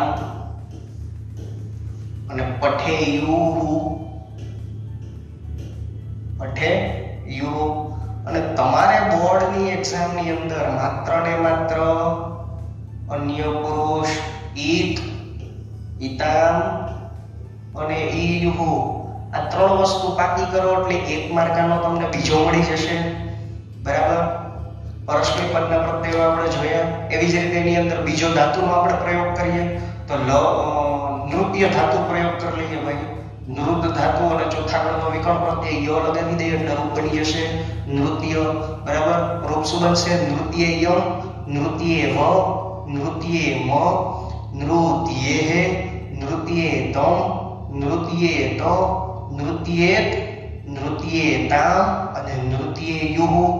એવી જ રીતે બીજો એક ધાતુનો આપણે હજી એક પ્રયોગ કરી લઈએ. લભ ધાતુ વાપરીએ. લભ એટલે પ્રાપ્ત કરવું. લભ એટલે પ્રાપ્ત કરવું. રૂપ બનશે લભેયમ, લભેવ, લભેમ, લભે, લભેતમ, લભેત, લભેત, લભેતામ અને લભેયુહુ. એવી જ રીતે આપણે આત્મને પદની અંદર કેવી રીતે ધાતુ બને તે આપણે જોઈએ. તો આત્મને પદની અંદર પણ 3 પુરુષ અને 3 વચન, ઉત્તમ, મધ્યમ અને અન્ય, એકવચન, દ્વિવચન અને બહુવચન. પ્રત્યયો છે ઈયો, ઈવહી, ઈમહી, ઈથાહા, ઈયાથામ, ઈધ્વમ, ઈત, ઈયાતામ, ઈરન. તો ભાઈ પહેલા જ કીધું કે જે જગ્યાએ ઈકાર હોય એની જગ્યાએ શું થઈ જશે? એકાર થઈ જશે. પઠ ધાતુ લઈ લઈએ. એમાં પણ પઠે ય, પઠે વહી, પઠે મહી, પઠે થાહા, પઠે યાથામ અને પઠે ધ્વમ, પઠે ત, પઠે યાતામ અને પઠે રન. સ્વર બધી જગ્યાએથી કાઢી નાખવાના અને સ્વરને ધાતુમાં લગાવી દેવાના. તો ઈકાર છે તો ઈકાર લગાવવાનો નથી. ઈકારની જગ્યાએ આપણે શું થઈ જશે? એકાર થઈ જશે. પઠેય, પઠે વહી, પઠે મહી, પઠે થાહ, પઠે યાથામ, પઠે ધ્વમ, પઠે પઠેયાતામ અને પઠેયન.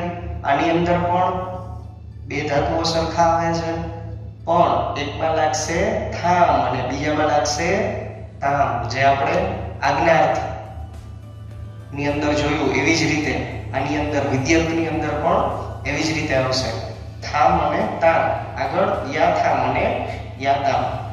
બધી જગ્યાએ ઈકાર છે તો બધી જગ્યાએ ઈકાર લાગી જશે. બરાબર. અહીંયા પણ તમને બોર્ડની અંદર અન્ય પુરુષ બંનેનો, વિદ્યાર્થનો અને આજ્ઞાર્થનો બંનેના અન્ય પુરુષ એટલે કે ટોટલ 4 લાઈન અને માત્ર કેટલા શબ્દો? તો 3 ચોક ને 12 શબ્દો. 12 શબ્દો પાકા કરી લ્યો એટલે તમને એના 2 માર્ક મળી જાય. કેટલા માર્ક મળે? 2 માર્ક. તો કે વ્યાકરણ કેટલા માર્કનું પૂછાય છે? 16 માર્કનું પૂછાય છે. 16 માંથી 2 તો તમને આવડી ગયા. ધોરણ 9 ની અંદર તમે વર્તમાનકાળ, ભવિષ્યકાળ અને ભૂતકાળ ભણી ગયા છો. એ જ 3 પૂછાવાના છે. તો 2 + 3 5 માર્ક. 16 માંથી 5 તો તમને આવી ગયા. બરાબર. આજ્ઞાર્થ આપણે ભણી ગયા, વિદ્યાર્થ આપણે ભણી ગયા અને છેલ્લે પણ લેક્ચર પૂરો થવાનો હશે ત્યારે આપણે આનો ફરી પાછો એક વખત અભ્યાસ કરી જશું.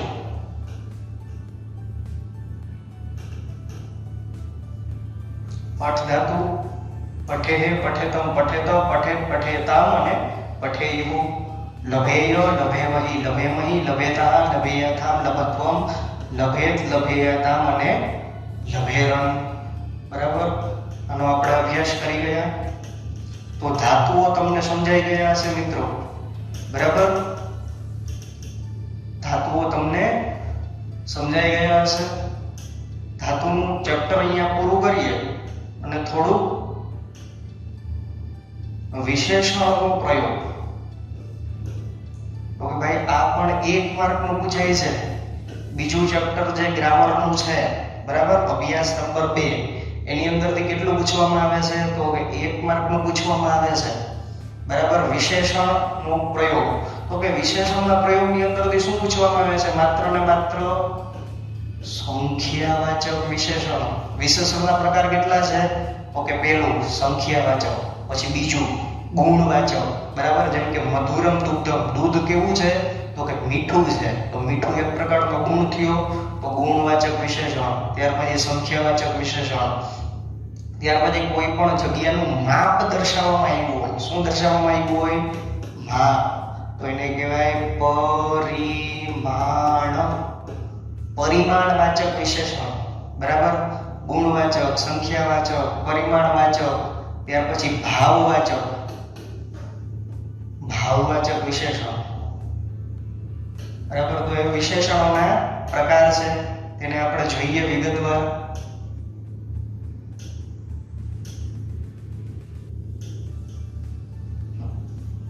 નીચેના વાક્યો વાંચો.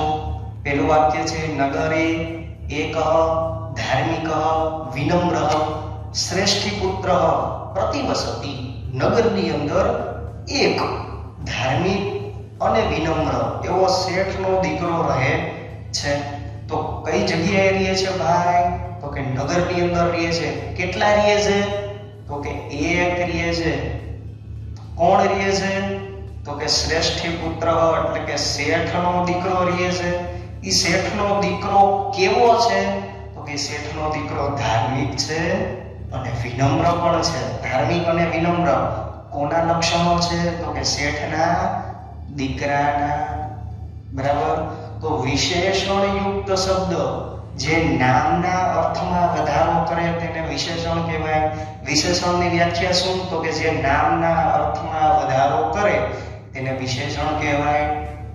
તો આ શેઠનો દીકરો. બરાબર. તો દીકરાના નામમાં વધારો કરનાર શબ્દો કયા છે? તો કે વિનમ્ર અને ધાર્મિક. ધાર્મિક અને વિનમ્ર એવા શેઠના કેટલા દીકરા હતા? તો કે એક. કેટલા દીકરા છે? તો કે એક જ દીકરો છે. ક્યાં રહે છે? તો કે શહેરમાં ધાર્મિક અને વિનમ્ર એવો શેઠનો એક દીકરો રહે છે. બરાબર. તો આની અંદર વિશેષણ યુક્ત શબ્દો કયા થશે? એક ધાર્મિક અને વિનમ્ર. ત્યાર પછી ગુણવતી કન્યા, પાઠ નંબર 5, એની અંદરથી આ વાક્ય લેવામાં આવ્યું છે. શું છે? સમયામ પરિશુદ્ધયામ ભૂમૌ તાન તપ્તવતી. ઓલા ડાંગર અને ચોખાની વાર્તા આપણે સાંભળીને એ જ સમતલ અને સ્વચ્છ જમીન ઉપર તેમણે તપાવ્યા. બરાબર. સ્નાન શુદ્ધાય તસ્મે અતિથયે ભોજનમ સા દત્તવતી. એ વાક્ય પછી સમયામ પરિશુદ્ધયામ ભૂમૌ તાન તપ્તવતી. તો સમતલ અને સ્વચ્છ જમીન ઉપર, કેવી જમીન ઉપર? ભૂમિ. ભૂમિ એટલે જમીન.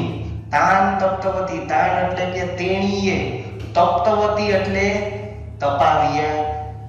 ભૂમૌ તાન તપ્તવતી, જમીન ઉપર તેણીએ તપાવ્યા. તો કેવી જમીન છે? તો કે જમીન સમતલ છે, એટલે કે એક સરખી છે, ક્યાંયથી ઉપર નીચે આડા ચૂકી વાંકા ચૂકી છે નહીં, સમતલ છે. અને પરિશુદ્ધયામ, કેવી છે? તો કે સ્વચ્છ છે. કેવી છે? સ્વચ્છ. જમીન કેવી છે? સમતલ અને સ્વચ્છ. તો જમીન માટેના વિશેષણો કયા છે? સમયામ પરિશુદ્ધયામ. બરાબર. અને એવી જ રીતે તતઃ સ્નાન શુદ્ધાય અતિથયે સા ભોજનમ દત્તવતી. આ પણ 5મા પાઠની અંદરથી લેવામાં આવેલું છે. તો કે સ્નાનથી શુદ્ધ થયેલા અતિથિને ભોજન આપ્યું. બરાબર. તો સ્નાનથી શુદ્ધ થયેલો કેવો અતિથિ છે? અતિથિ કેવા છે? તો કે સ્નાનથી શુદ્ધ થયેલા. બરાબર. તો આ શું થશે? અતિથિનું વિશેષણ થશે. ત્યાર પછી એવું પણ પૂછી શકે ટૂંકનોમની અંદર કે વિશેષણ એટલે શું? પેપરને જો અઘરું બનાવવું હોય તો આવું પણ એકાદો પ્રશ્ન મૂકી શકે કે વિશેષણ એટલે શું? તો પહેલા જ આપણે કીધું કે નામના અર્થમાં વધારો કરે. કેના અર્થમાં? નામના અર્થમાં વધારો કરે તેને વિશેષણ કહેવાય. ત્યાર પછી એની બીજી વ્યાખ્યા તો કે ભેદપમ વિશેષણ, જે અલગ કરે. બરાબર. ભેદ પડાવે, પૃથકીકરણ, પૃથક કરવું, અલગ કરવું. ભેદપમ વિશેષણ અર્થાત જે ભેદ પાડનાર હોય છે તે વિશેષણ છે. અને ભેદ્યમ વિશેષ્યમ, જે ભેદ પડાવનાર વાક્ય હોય એને વિશેષણ કહેવાય. અને ભેદ્યમ એટલે કે જેમાંથી ભેદ પડે તેને વિશેષ્ય કહેવાય. શું કહેવાય? વિશેષ્ય. બરાબર. તો ફરક ખબર પડી ગઈ. વિશેષણ કોને કહેવાય અને વિશેષ્ય કોને કહેવાય? તેવું આપણે બીજું ઉદાહરણ જોઈએ. તો અહીંયા લખેલું છે પુષ્પમ. પુષ્પ એટલે ફૂલ. પુષ્પ એટલે ફૂલ. બરાબર. તો તમને થોડાક રૂપિયા આપવામાં આવે અને એવું કહેવામાં આવે કે ભાઈ તમે સુંદર મજાની દુકાનમાંથી એક પુષ્પ લઈ આવો. શું લઈ આવો? પુષ્પ લઈ આવો. બરાબર. કેવું? કયું? બરાબર. એ કહેવામાં આવ્યું નથી. અને તમે એક દુકાનની અંદરથી પુષ્પ લેવા માટે જાઓ છો તો દુકાનવાળાને શું કહેશો કે ભાઈ આ લેવા 100 રૂપિયા અને પુષ્પ આપો, ફૂલ જોઈએ છે અમારે. તો દુકાનવાળો સીધો પ્રશ્ન પૂછશે કે કયા ફૂલ જોઈએ છે? શું પૂછશે? કયા ફૂલ જોઈએ છે? મારી પાસે તો 7 પ્રકારના ફૂલો છે. કેટલા છે? 7. ભાઈ કોઈ પણ વસ્તુ હોય એના 7 જ પ્રકાર હોય. કેટલા હોય? 7. બરાબર. જાની વાલા પીના રા 7. કોઈ પણ વસ્તુ હોય તો એનો એક ચોક્કસ રંગ તો હોય જ. બરાબર. અને રંગના કેટલા પ્રકાર છે? તો કે 7 પ્રકાર છે. તો ફૂલોના કેટલા પ્રકાર થયા? તો મુખ્ય 7 પ્રકાર. પછી એની અંદરથી લાલ કલરના ફૂલ. બરાબર. તો લાલ કલરની અંદર તો કે ગુલાબ, ગુલમહોર. બરાબર. પ્રકારો છે. તો એવી રીતે પુષ્પ એવો શબ્દ બોલતા દુનિયાભરના તમામ પુષ્પ એવો અર્થ આપણને જ્ઞાત થાય. બરાબર. પણ આપણે દુનિયાભરના પુષ્પો લેવાના નથી અને 100 રૂપિયામાં આવે પણ નહીં. તો એની અંદરથી ભેદ પડાવવા માટે અલગ કરવાનું કામ આ રક્ત શબ્દ કરશે. બરાબર, રક્ત પુષ્પમ. રૂપ શું છે? રક્ત પુષ્પમ એટલે કે લાલ કલરનું ફૂલ આપો. તો દુકાનવાળો એવું કહેશે ભાઈ લાલ કલર ભાઈ મારી પાસે ઘણા છે, ગુલાબ છે, ગુલમોહર છે, બરાબર, તમારે કયું જોઈએ છે? આપણે શું કહેશું? તો કે ભાઈ ગુલાબનું ફૂલ આપો. કેનું આપો?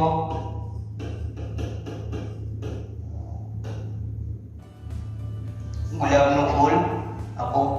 તો આ રીતે જોઈએ તો જ્યારે નામપદ બોલવામાં આવે, નામપદ શું છે? તો કે પુષ્પ. બરાબર, પુષ્પ એવું નામપદ બોલવામાં આવે ત્યારે સમગ્રનો અર્થ આપે છે. અને હવે જો સમગ્રનો અર્થ ન કહેવો હોય તો સમગ્રના અર્થમાંથી અમુકને ભેદ કરી શકે તેવું કોઈ બીજું નામપદ, એટલે કે એક નામ તો છે આ પુષ્પ, પણ પુષ્પની અંદર પુષ્પા નહીં હો ભાઈ, પુષ્પ, પુષ્પા નહીં, પુષ્પ. બરાબર, તો પુષ્પ તો એક નામ છે જ. બરાબર, અને બીજું શું છે? તો કે રક્ત એટલે કે લાલ. બીજું નામ આપણે ઉમેર્યું ને, આ શું થઈ જશે? એનું વિશેષણ. અને એની અંદર આપણે ત્રીજું નામ ઉમેર્યું. કયું ઉમેર્યું? તો કે ગુલાબ. તો ગુલાબ શું થઈ જશે? વિશેષણ. બે વિશેષણો થયા. કેના થયા? પુષ્પના. બરાબર, પુષ્પના બે વિશેષણો કયા કયા? રક્ત અને ગુલાબ. ક્લિયર? બંને સમજાઈ ગયું. અને જેના માટે આ રક્ત અને ગુલાબ નામનો શબ્દ વપરાણો છે એ પુષ્પ શું થઈ જશે? વિશેષ્ય. શું થઈ જશે? વિશેષ્ય. સમજાણું? વિશેષણ અને વિશેષ્ય. એવી જ રીતે જો અહીંયા એક બીજું એક ઉદાહરણ આપ્યું છે તો કે બગીચામાં અનેક વૃક્ષો હોય છે. બરાબર, અને અનેક વૃક્ષો હોય એને બગીચો કહેવાય. બરાબર ને? તો હવે જો માત્ર વૃક્ષ એમ કહેવાથી, શું કહેવાથી? વૃક્ષ એમ કહેવાથી એક જ નામનો ઉચ્ચાર કરવામાં આવે તો બગીચાની અંદર રહેલા બધા જ વૃક્ષો પૈકી ગમે તેનો બોધ થાય છે. તો ભાઈ બગીચો છે, બગીચાની અંદર તો ઘણા બધા વૃક્ષો હોય જ. બરાબર, તો એની અંદર માત્ર ને માત્ર આપણે નાના હતા ત્યારે કોઈ ગેમ રમતા. તમને ખબર છે? કોઈ પણ એક દાવ દેવાવાળો વ્યક્તિ હોય ને એમ કે આ વસ્તુને અડતા અડીને જે પહેલા પાછો આવી જાય ને એ વિનર, અને જે છેલ્લે પાછો આવે એને પાછો દાવ દેવાનો. તો એવું જ કે માત્ર વૃક્ષને અડીને આવો એવું કહે તો ભાઈ બગીચાની અંદર તો વૃક્ષને અડીને આવવાનું કે જે નજીકમાં હોય એને જડાય ને. બરાબર, તો વૃક્ષ એમ કહેવાથી એક જ નામ ઉચ્ચારવામાં આવે તો બગીચાની અંદર રહેલા બધા જ વૃક્ષો આવી જાય. વૃક્ષ કીધું એટલે બધા વૃક્ષો આવી જાય. તો હવે આ જ ગેમને થોડીક આગળ વધારીએ અને એમ કેવું હોય કે બગીચાની અંદર રહેલા બધા જ વૃક્ષોની અંદર માત્ર જે મોટા વૃક્ષો છે, કેવા મોટા વૃક્ષો, એને જડી લાવવાનું છે. બરાબર, તો એની અંદર નાનકડા કે કઈ વૃક્ષો આવશે? નાના વૃક્ષોનો સમાવેશ થશે નહીં. માત્ર ને માત્ર કેવા કીધા છે? તો કે જે મોટા વૃક્ષો હોય એ પૈકી કોઈ એક વૃક્ષનો બોધ થાય છે. તો ભાઈ આ તો બગીચો છે, મોટા વૃક્ષ ઘણા હોય એની અંદર, તો એની અંદરથી ફલવત, ફલવાન એટલે કે ફળવાળું વૃક્ષ. કેવું વૃક્ષ કીધું? ફળવાળો જે વૃક્ષ હોય એ વૃક્ષને અડીને આવો. બરાબર, તો આની અંદર ફલવાન એવું એક ત્રીજું નામપદ વાપરવામાં આવ્યું. તો બગીચાની અંદર જેટલા પણ વૃક્ષો છે એની અંદરથી નાનકડા વૃક્ષ પણ નીકળી ગયા, ફળ વગરના જે વૃક્ષો છે એ પણ નીકળી ગયા. બરાબર, શું આવ્યું? તો કે ફલવાન વૃક્ષ, ફળવાળું જે પણ વૃક્ષ છે તેને અડીને આવી જાઓ. તો બગીચામાં રહેલા બધા જ વૃક્ષોમાંથી બરાબર. માત્ર જે ફળવાળા વૃક્ષો છે, કેવા વૃક્ષો છે? ફળવાળા વૃક્ષો, એનો બોધ થઈ જશે. બરાબર. તો ભેદકમ વિશેષણમ અને ભેદ્યમ વિશેષ્યમ એ સમજાઈ ગયું. એવી જ રીતે અહીંયા બીજું એક વાક્ય આપેલું છે, તો કે બાલક પ્રાતઃકાલે, બાળક છે તે પ્રાતઃકાલે, ક્યારે? પ્રાતઃ એટલે સવારે, કાલે એટલે સમયે, પીબતી એટલે કે પીવે છે. શું પીવે છે? તો કે મધુરમ દુગ્ધમ, મીઠું દૂધ પીવે છે. કેવું પીવે છે? મીઠું. શું પીવે છે? તો કે દૂધ પીવે છે. તો આ જે દૂધ છે, બરાબર, એ શું થયું? તો કે નામપદ. બરાબર. એની અંદર એ પાછો ભેદ પડે છે. શું ભેદ છે? તો કે મધુરમ, મધુર એવું દૂધ. કેવું દૂધ? મધુર એવું દૂધ. તો મધુરમ દુગ્ધમ પીબતી, મીઠું એવું દૂધ પીવે છે. બીજું વાક્ય છે અસ્મિન વર્ષે મધુરા દ્રાક્ષા મિલતી, આ વર્ષે મધુરા દ્રાક્ષા, મીઠી દ્રાક્ષ મળશે. વિગતે સોમવાસરે, વિગતે એટલે કે ગયા સોમવારે, વયમ મધુરાન આમરામ ખાધા, મેં મીઠી એવી કેરી ખાધી. તો અહીંયા કેરી, દ્રાક્ષ, દૂધ આ બધું શું છે? તો કે નામપદ છે. જ્યારે એના માટે જે વિશેષણ વપરાય, વિશેષણ કેવું છે? તો કે મધુરમ, મધુરા અને મધુરાન. બરાબર. ત્રણ અલગ અલગ પ્રકારના વિશેષણો છે. અર્થ એક જ છે, તો કે મીઠું દૂધ, મીઠી દ્રાક્ષ અને મીઠી કેરી. બરાબર, મીઠું ફળ. પણ અહીંયા એક વસ્તુ એ ધ્યાન રાખવાની, તો કે વિશેષ્ય. શું ભાઈ? વિશેષ્ય. વિશેષ્ય જે લિંગની અંદર હોય, જે વચનની અંદર હોય. બરાબર. લિંગ અને વચન. લિંગ, જે લિંગની અંદર વિશેષ્ય હોય એ જ લિંગની અંદર વિશેષણ આવશે. બરાબર. તો અહીંયા શું છે? તો કે દૂધ, દૂધ કેવું. બરાબર. તો મધુરમ, દ્રાક્ષ તો કે કેવી સ્ત્રીલિંગ, તો રૂપસુબઈનું મધુરા. બરાબર. ફળ કેવું, ફળ કેવા, તો રૂપસુબઈનું મધુરાન. બરાબર. આમ્રાન, આમ્રન, આમ્રાન. બરાબર. આમ્રાન એટલે એક ફળ નથી, ઘણા બધા ફળો છે. તો ફળો કેવું થશે કે ફળો કેવા થશે? એક્ઝેક્ટલી ફળો કેવા થશે. તો ફળો કેવા, કેવા માટે પુલ્લિંગ, પુલ્લિંગ માટે મધુરાન, સ્ત્રીલિંગ માટે મધુરા અને નપુંસકલિંગ માટે મધુરમ. બરાબર. જે લિંગ, જે વચનની અંદર હોય વિશેષ્ય, એ જ લિંગ અને એ જ વચનની અંદર વિશેષણ મૂકવું. બરાબર. આગળ આપણે અભ્યાસ કરીએ. છેલ્લું વિશેષણ તો કે સંખ્યાવાચક. કયું છે? સંખ્યાવાચક. તો સંખ્યાવાચકની અંદર આ જ બોર્ડની અંદર તમને પૂછવામાં આવશે. મોસ્ટ આઈએમપી પ્રશ્ન છે આ. તો કે એક, દ્વિ અને ત્રિ અને ચતુ, આ ચાર ક્રિયાપદો, આ ચાર વિશેષણ. બરાબર. વિશેષ્ય પ્રમાણે મૂકવા. આપણે પહેલા જ વાત થઈ, તો કે વિશેષ્ય જે લિંગ અને જે વચનની અંદર, જે પુલ્લિંગ હોય તો પુલ્લિંગ, સ્ત્રીલિંગ હોય તો સ્ત્રીલિંગ, નપુંસકલિંગ હોય તો નપુંસકલિંગ. બરાબર. તો 1, 2, 3 અને 4, 1, 2, 3 અને 4, આ ચાર પ્રકારના વિશેષણ, જે પણ વિશેષ્ય લિંગ વચનની અંદર હશે એ જ લિંગ વચનની અંદર આ 1 થી 4 ચાલશે. ત્યાર પછી 5 થી લઈને, કેનાથી? 5 થી લઈને અષ્ટાદશ, અષ્ટ એટલે કે 8 અને દશ એટલે કે 10, 10 ને 8 18. તો અષ્ટાદશ સુધીના એટલે કે 5 થી 18 સુધીના વાક્યો ત્રણેય લિંગની અંદર એક સરખા રહેશે. એ પુલ્લિંગમાં પણ પંચ જ કહેવાય, સ્ત્રીલિંગમાં પંચ જ કહેવાય, નપુંસકલિંગમાં પંચ જ કહેવાય, એમાં કાંઈ ફેર પડે નહીં. 5 થી 18 સુધીના વાક્યો એમ ન રહીએ. એકો ન વિંશતિ, એકો એટલે કે એક, ન એટલે કે નહીં, વિંશતિ એટલે કે 20 માં એક ઓછો એટલે રૂપનું 19. એકોણ વિંશતિ થી લઈને નવનવતિ, નવનવતિ એટલે કે 99 સુધીના રૂપો બરાબર ત્રણેય વચનની અંદર એક સરખા રહેશે, પરંતુ દ્વિના રૂપો માત્ર દ્વિવચનમાં, ત્રિના રૂપો, ચતુરના રૂપો, પંચના રૂપો વગેરે બહુવચનની અંદર જ એનો ઉપયોગ થશે. અને સતમ સહસ્ત્રમ એટલે કે 99 પછી આવતા 100, 1000, 10,000, લાખ, કરોડ, 10 કરોડ બધા રૂપો કેમાં રહેશે? તો કે નપુંસકલિંગમાં. પહેલેથી કહી દઉં 1 થી 4 તો કે વિશેષ્ય પ્રમાણે, 5 થી 18 તો કે માત્ર ત્રણે લિંગની અંદર સરખા, 19 થી લઈને 99 સુધીના સ્ત્રીલિંગની અંદર, અને શતમ સહસ્ત્રમ 99 થી આગળની જેટલી સંખ્યા આવે છે તે બધી કેમાં ચાલશે? ભાઈ નપુંસકલિંગની અંદર ચાલશે. બરાબર?